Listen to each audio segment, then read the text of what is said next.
Okay, Bulavanaka teens, preteens, and parents. Welcome to this evening's YouTube lesson. I'm so super grateful that you can make it, and I hope that this lesson I'm about to share is going to be both encouraging and uplifting for you and your family. As most of you already know, our lesson today is on gaming and how we approach gaming in a way that would bring glory to God and make Him happy. The example that we're going to look at is Joseph. Joseph from the Old Testament, the one who is known for his coat of many different colors. Long story short, Joseph, he was favored by his dad, Jacob, and he was favored to the point of where his dad gave him a coat. He was hated by his brothers. They took him and sold him into slavery, and he ended up in Egypt. In Egypt, he was such a good guy that he got to be very useful and important to someone called Potiphar, who is a big government official. And man, bad things happened to him there too. He was thrown in jail because Potiphar's wife was accusing Joseph of some shady stuff, which wasn't true. But in the end, Joseph, he was a man of integrity. He was a man of just good moral character, good moral standing, that he maneuvered through all of these difficulties to eventually be reunited with his family and to just use his position to help them and lift them up. It's quite a long story. It's in Genesis chapters 37 as well as 39 to 40, I think 45. Yeah, 39 to 45. You guys can read that in your own time. That was just a very, very quick summary of it. But the main point here that I want us to just realize and be aware of is that Joseph was a man of integrity, and he did the right thing when he could have easily not done so. We'll get more into how Joseph applies to us later on in the lesson. But we'll talk now a bit more about video games and how they are so super, such a big part of our lives today. The first video games, they came out in the 1970s. Most of your parents were around probably. So it started with really basic stuff like games like Pong, where there's two paddles that you would control, and there's a ball going back and forth, almost like a really basic version of tennis. But then that slowly advanced into games like Super Mario and Pac-Man, which was on the Nintendo Entertainment System in the 80s. And then the PlayStation came out in the 90s. Then we had the Xbox come through, and it's just turned into this amazing, huge, big thing today, which no one ever thought that it would become. But just to give us a bit of scope into how big gaming is in today's world, I'm going to use the example of the game Grand Theft Auto 5, or GTA 5 for short. So GTA 5, it's this adult-rated game. You need to be 15 years minimum of age to play it, because it's got swearing, nudity, drug and alcohol abuse, organized crime, extreme violence. And when it released back in 2013, it took the world by storm. This game took off, and everyone was playing it, myself included. When it released, it made US $800 million in its first day.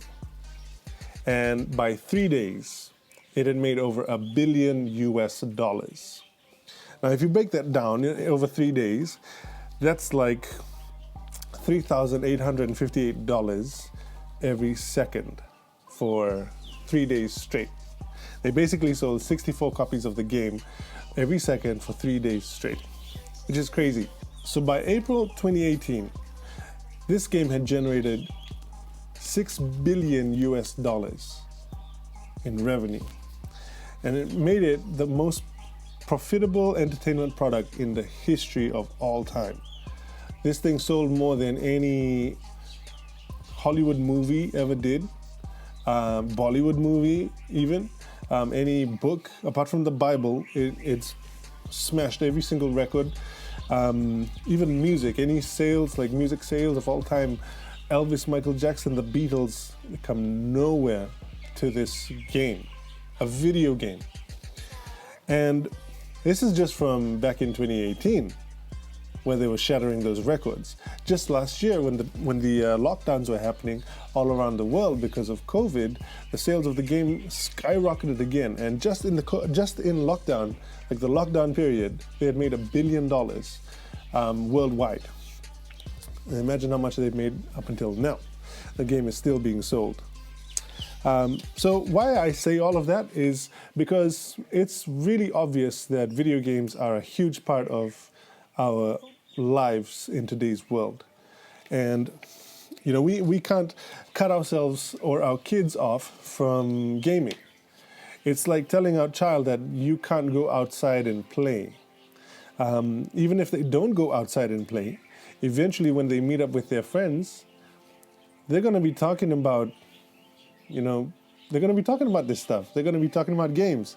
They're going to see games on adverts in the newspaper, on TV, on the internet. When they're checking their email, there's going to be ads there.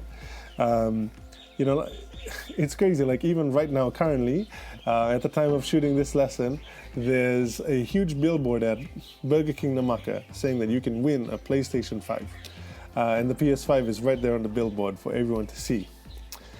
So, in saying all of this, when we play games, we're taken to another place. We're taken to a place in our imagination, another world, another time, and we escape from what is reality. We're taken on journeys where we experience all sorts of different things, emotions, words, feelings, music, views and visions. And we have fun, we're challenged, we compete with our friends, we play with our friends. It's all pretty involving, and for some people it runs their life. It's everything for them. And the way that the story of Joseph from earlier on, the way that it relates to this whole idea of video games and the place that it has in our lives, all boils down to just this one word: integrity. And the definition of integrity is the quality of being honest and having strong moral principles. And when it comes to gaming, it's an established fact that we just can't run away from it. Gaming is here to stay as a part of life. So we really need to approach gaming in a way that would bring glory to Christ.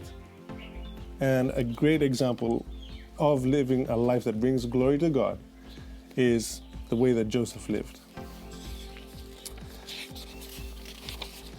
So, Joseph, he was a man of real integrity. At any point in his journey, he could have given up on God. He could have stumbled and fallen into sin, fallen into temptation. He could have said that, oh man, God hates me, or God doesn't want good things to happen to me, and he had so many good reasons to give up on God. But he kept his focus on God, and he kept his focus on staying pure and being righteous. And even when he was far away from his family, man, like that, just being sold by your family and going far away, boy, I would have given up right there. But he didn't. And for us here and now, we just have to realize that, wow, we need to be able to hold on to our integrity and purity and righteousness just like Joseph did. For the teens, like when we play games, when we go on these journeys of like escaping from reality, are we really being like Joseph and being like people who have integrity and are doing what is good and right and what our parents would be happy with? Gaming is something that you teens and preteens, you can do for fun, and you can pass the time, you can entertain yourselves, and that's awesome. But it's not something to spend hours and hours on. Gaming can't take up all of your thoughts in your headspace. And it can't be your complete focus. Playing games is it's almost like sugar. Sugar is great in small doses every now and then, here and there. But, if you overload your body with sugar and you're eating sugar, like spoonfuls of it, like for breakfast, lunch, and dinner, you're not going to last very long. And, it starts to get very, very harmful for you. So, we have to think of gaming in that way. For teen and preteen parents, gaming is not some innocent activity that you can allow your kids to do without supervision. There are games that are free to play that anyone can download, which have very adult themes and content. And they've also got open voice and text chat channels to anyone on the planet. So you have no idea who your child is talking to. And, don't get me wrong, gaming can be great, but in a family setting, we need to approach gaming in a way that Christ would approve of. And that just brings me to my first point today, first of two, and it's having a strong moral compass. We know the definition of integrity as being honest and having strong moral principles, like we said earlier. The approach of being honest and morally correct, it applies to both parents and teens when it comes to gaming. And what is the right approach? Jesus says in Matthew 6, verse 22 and 23, the eye is the lamp of the body. If your eyes are healthy, your whole body will be full of light. But if your eyes are unhealthy, your whole body will be full of darkness. If then the light within you is darkness, how great is that darkness? Whatever we take into our lives through our eyes will drastically affect us and the people that we become. Both parents and teens need to be aware of the content that exists in video games being played in the house. And we as parents must train our kids to be aware of what we take in. A few weeks ago, our oldest son, Nui, he's 8 years old, him and his little brothers, they were watching a Minecraft video on YouTube. Minecraft is a game that they love to play.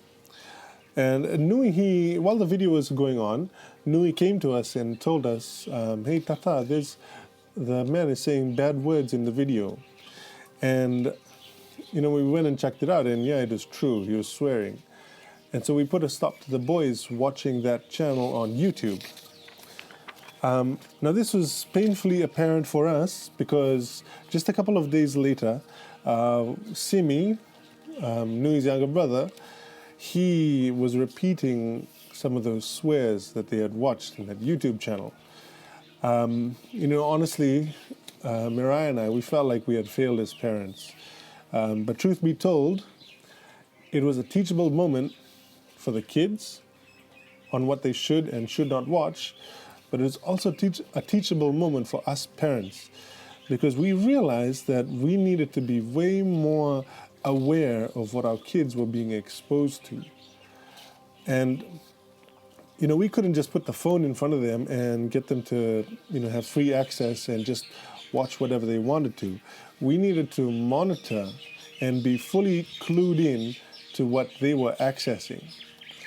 And, so even though our kids love Minecraft, we've started to train them to just be aware of what they're taking in and to report to us if there's anything bad that comes up. Proverbs 22 verse 6 says, start children off on the way they should go, and even when they are old, they will not turn from it. Having these experiences with our kids at such a young age is great because we are able to start training them in things that they will then go on and do in the future. For you families that have teens, and preteens, it's even better because you're able to talk more freely and openly about what it is that's in these video games, like the content and stuff. And what I'm referring to is, storylines, mechanics of the games, the historic setting or the characters, the things that interest your teens. All of these things can be discussed in a lot of detail, which we will go over in the practicals at the end of this lesson. My second point is parents are the rule setters, not the kids. It can be so tempting to let your child or your children play games for hours and hours on end. Trust me, it's the same here in us gang's house, because all of a sudden, when the kids are playing video games, it's like, oh yes, there's finally some peace and quiet in the house. We can, do what we want to do. The kids aren't going to be fighting or anything like that or making noise or acting up. But, we have moments like that where we had moments like that where we would just let them do whatever they would want to do. But the crazy thing was that, when we would tell our kids that it's like time to stop playing. Okay, guys, you got to pack down now, wind it up.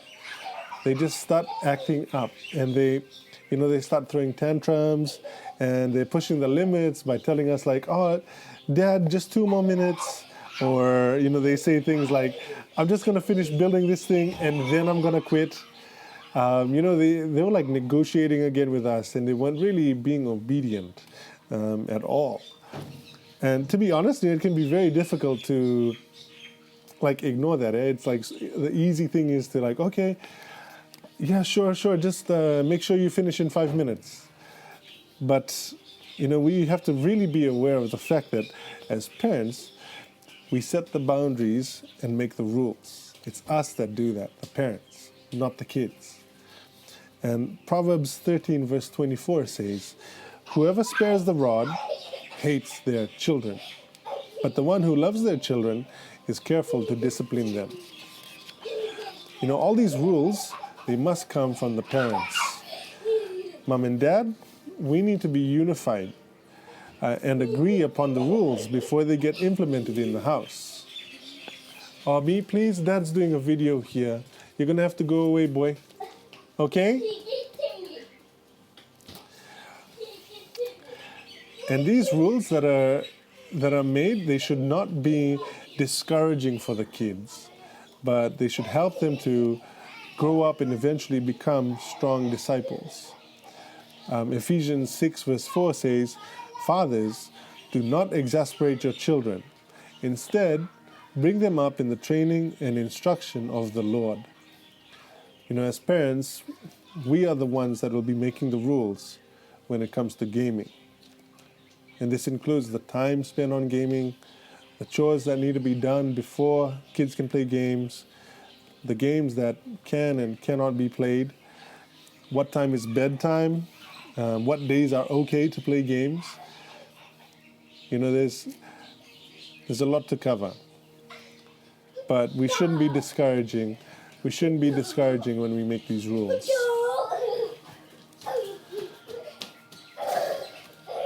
Sorry, guys. I know that all of us have different family situations, and that there are some of us who, we aren't, or we don't live in a traditional family setting of like mom, dad, and children. But I just want to encourage us, or those of us that are in a situation like that, to please keep teaching and raising your kids in a godly manner. There's so many different uncles and aunties and big brothers and big sisters that are in the church that you could reach out to help just guide your child on a good path, and just to help them in their spiritual journey.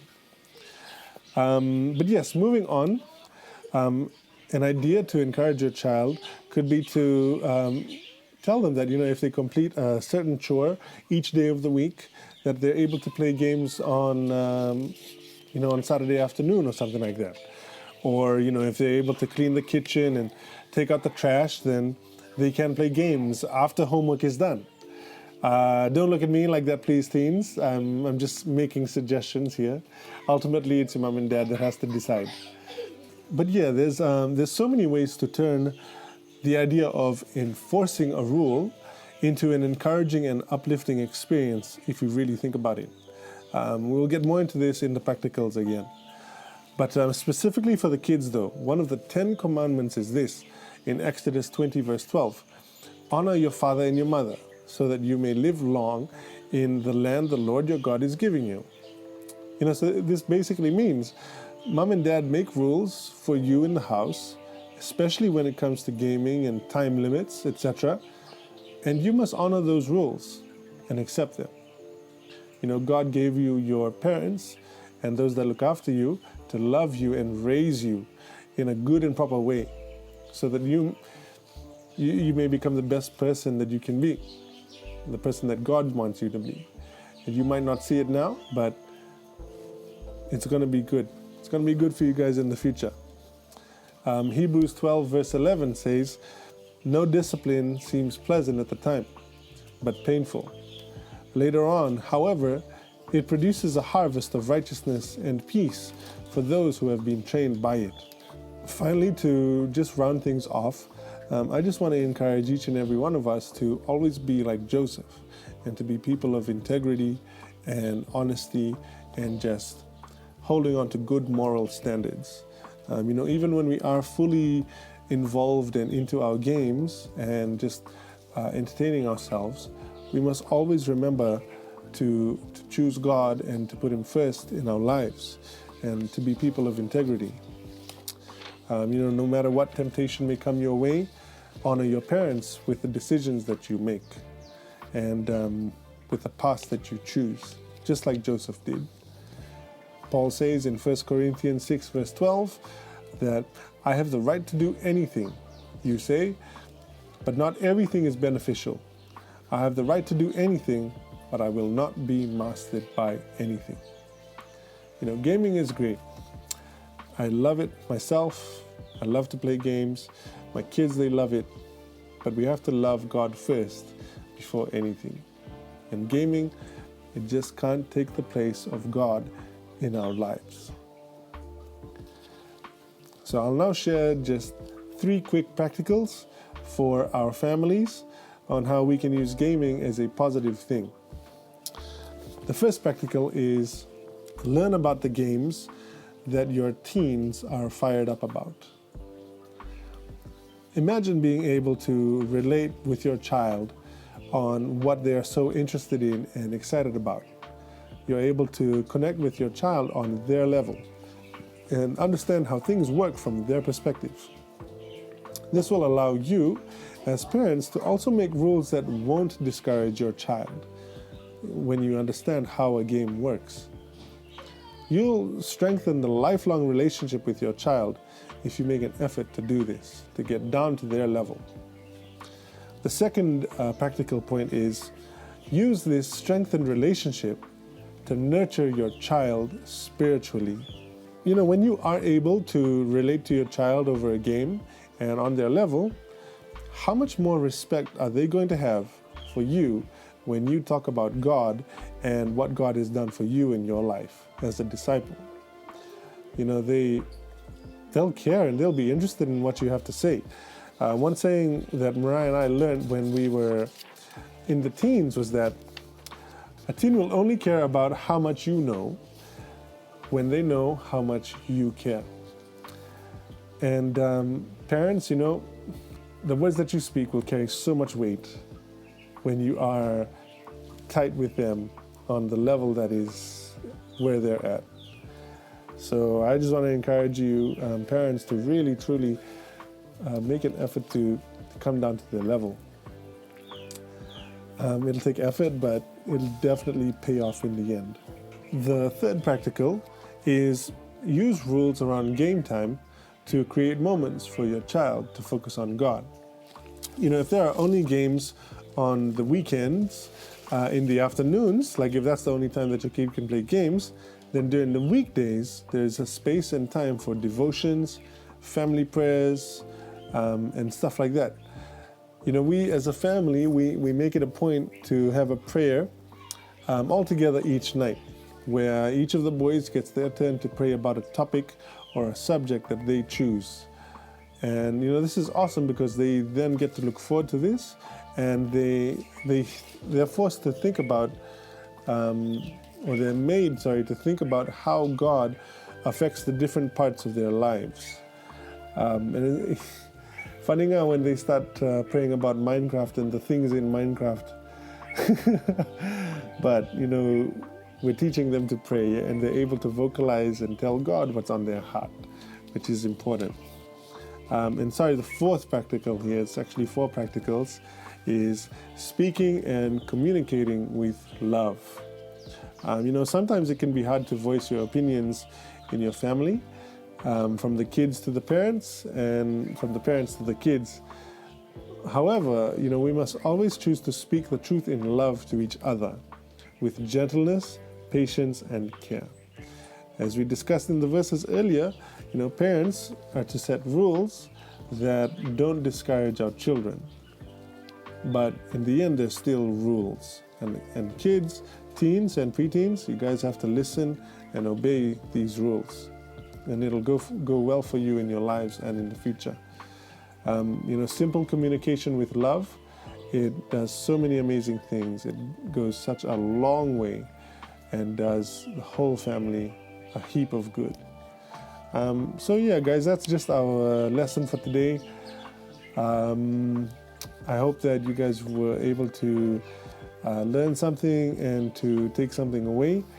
I know it might have been a bit long, but thank you for your time. And we're going to be hanging out after this in Zoom and just discussing things. So we'll see you guys soon. Naka.